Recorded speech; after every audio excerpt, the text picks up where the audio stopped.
¿Alguna vez te has puesto a pensar por qué la vida a veces se siente como una serie de exámenes interminables? Es como si estuviéramos en un aula constante, donde cada problema es una lección y a medida que pasa el tiempo, las preguntas se vuelven más complejas y desafiantes.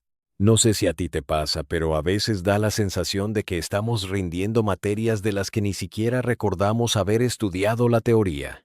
Totalmente de acuerdo. De hecho, si lo miras de cerca, tiene todo el sentido del mundo. No podemos exigirle a un recién nacido que resuelva una ecuación matemática compleja, ¿verdad? Sería absurdo y sumamente injusto, pues con nuestra alma pasa exactamente lo mismo. Existe una antigua ley, el principio hermético que sostiene que, como es arriba, es abajo, que nos ayuda a entender esto a la perfección. Nos explica que nuestra evolución espiritual sigue el mismo patrón que nuestra educación formal aquí en la Tierra. Es un proceso gradual, paso a paso. Es una analogía muy reveladora. O sea que, si en el mundo material pasamos por el preescolar, la primaria y la secundaria, ¿significa que nuestro espíritu también está matriculado en una especie de escuela cósmica? ¿Cómo funciona ese plan de estudios? Funciona a través de lo que podríamos llamar el gran juego o la escuela de la tierra. Al principio, cuando nuestras almas comenzaron a encarnar por primera vez, llegamos sin saber absolutamente nada, completamente indefensos e ignorantes. Imagina a la humanidad en sus albores, en la prehistoria. Éramos como niños en un preescolar espiritual, desordenados, impulsivos, gobernados por el instinto y la necesidad de supervivencia. Como el Creador parecía estar en silencio y no nos hablaba directamente, empezamos a suponer que las fuerzas de la naturaleza eran la divinidad misma. Adorábamos al fuego, al sol, a las tormentas. Claro, el politeísmo primitivo, visto así, tiene mucha lógica. Si eres un niño pequeño, en un mundo gigante, misterioso y a menudo peligroso, todo lo que te asombra o te asusta se convierte en un Dios al que hay que complacer. Y supongo que en ese nivel de preescolar las reglas eran muy básicas, ¿no? Exacto.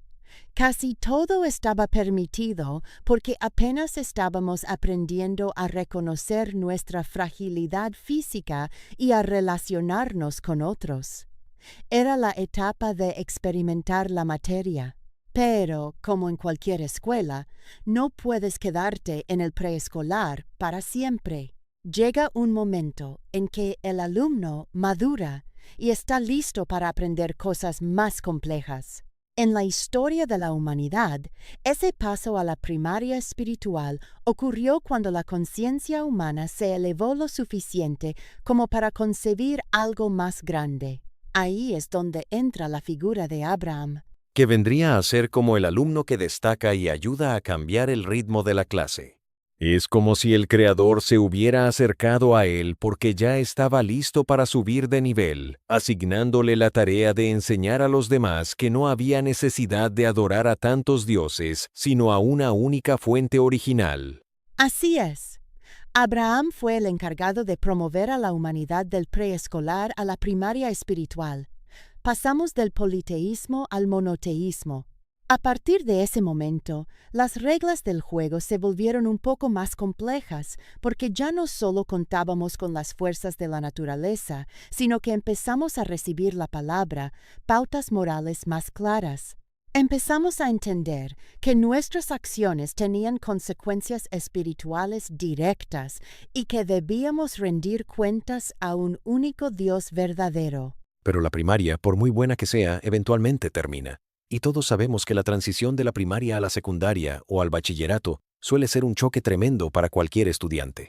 Las materias se vuelven más abstractas, la responsabilidad individual aumenta y los maestros ya no te llevan tanto de la mano. ¿Cómo se vivió esa transición en el plano de la conciencia espiritual? Esa transición fue una auténtica revolución.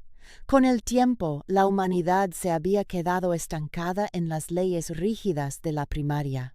Cumplíamos las normas por temor o por mera costumbre, de forma muy mecánica. Por eso, para inaugurar el bachillerato espiritual, el Creador decidió manifestarse de una manera mucho más cercana y directa, revistiéndose de nuestra propia materialidad. Ahí es donde entra en la historia Yeshua, nuestro hermano mayor. Y en el bachillerato ya no basta con memorizar las reglas o cumplirlas por miedo al castigo. Tienes que entender el propósito detrás de la regla, el valor del amor y de la empatía. Exactamente. Él vino a aclararnos las reglas del juego que habíamos mal interpretado. No vino a decirnos, hagan esto porque sí, sino a demostrarnos, con su propio andar humano, cómo es posible vivir en este mundo material sin dejarse arrastrar por los apegos, el egoísmo o el orgullo. Nos dejó el mapa y nos demostró que la meta es alcanzable. Al final de su paso por la tierra, nos dejó ese mensaje tan potente de «Ánimo, yo he vencido al mundo», que en realidad significa que nosotros también albergamos la capacidad de vencerlo. Mencionaste un término que me parece clave y que a menudo genera debate: hermano mayor. Muchas personas se preguntan si Yeshua es Dios mismo o si es un ser diferente. Si todos somos hijos de Dios, ¿cuál es la verdadera diferencia entre Él y nosotros? ¿Acaso no somos todos de la misma naturaleza? Hay un dicho muy sabio que dice que el hijo de un tigre no puede ser otra cosa que un tigre. Siguiendo esa misma lógica, si somos hijos de Dios, entonces compartimos esa esencia divina. Somos, en potencia, divinos. Lo que diferencia a nuestro hermano mayor del resto de nosotros no es su origen, sino su nivel de conciencia. Su sintonía con el Creador es tan perfecta que refleja su imagen y semejanza de una manera purísima. Pero lo hermoso de esto, y lo que a menudo olvidamos, es que al encarnar en la tierra, a Él también se le colocó el velo del olvido, igual que a nosotros. Eso es fascinante. Significa que no jugaba con las cartas marcadas ni con ventaja. Tuvo que experimentar las mismas limitaciones físicas y emocionales que cualquiera de nosotros. Totalmente. Tuvo que esforzarse día a día por ir levantando ese velo a través de su propia voluntad y trabajo espiritual, recordando su divinidad y su misión. Cuando lo vemos en los textos históricos sintiendo angustia y pidiendo que se le libre del sufrimiento, vemos al ser humano lidiando con el velo de la materia. Ese es el verdadero valor de su enseñanza. Recordarnos que nuestra misión en esta escuela es ir quitándonos ese velo poco a poco hasta descubrir la chispa divina que llevamos dentro. Es una perspectiva muy liberadora, porque nos quita la excusa de decir, Él pudo porque era un ser especial, y yo soy solo un humano defectuoso. Nos pone a todos en el mismo camino de aprendizaje. Pero me surge una duda inevitable cuando pensamos en este sistema escolar. En toda escuela hay alumnos que parecen ir en sentido contrario, que causan daño a otros o que muestran una total falta de empatía. ¿Qué pasa con lo que comúnmente llamamos almas malvadas? ¿Están condenadas al fracaso eterno? Esa es una de las mayores inquietudes humanas. A menudo se nos ha enseñado a temer un castigo eterno, pero si lo analizamos desde la perspectiva de un Padre infinitamente justo y amoroso, la idea de un destierro perpetuo no tiene sentido. Los espíritus superiores nos enseñan que no existen los espíritus malvados por naturaleza, sino espíritus altamente ignorantes. Son alumnos que están en los niveles más bajos de la escuela, que no se están esforzando por aprender o que insisten en repetir el mismo año escolar una y otra vez porque aún no comprenden el daño que se hacen a sí mismos al dañar a otros. Pero la ley de evolución garantiza que todos, absolutamente todos, llegaremos a la perfección tarde o temprano. El aprendizaje puede ser lento, pero el destino final es el mismo para todos. Es como el estudiante que reprueba una y otra vez. No lo expulsan del universo.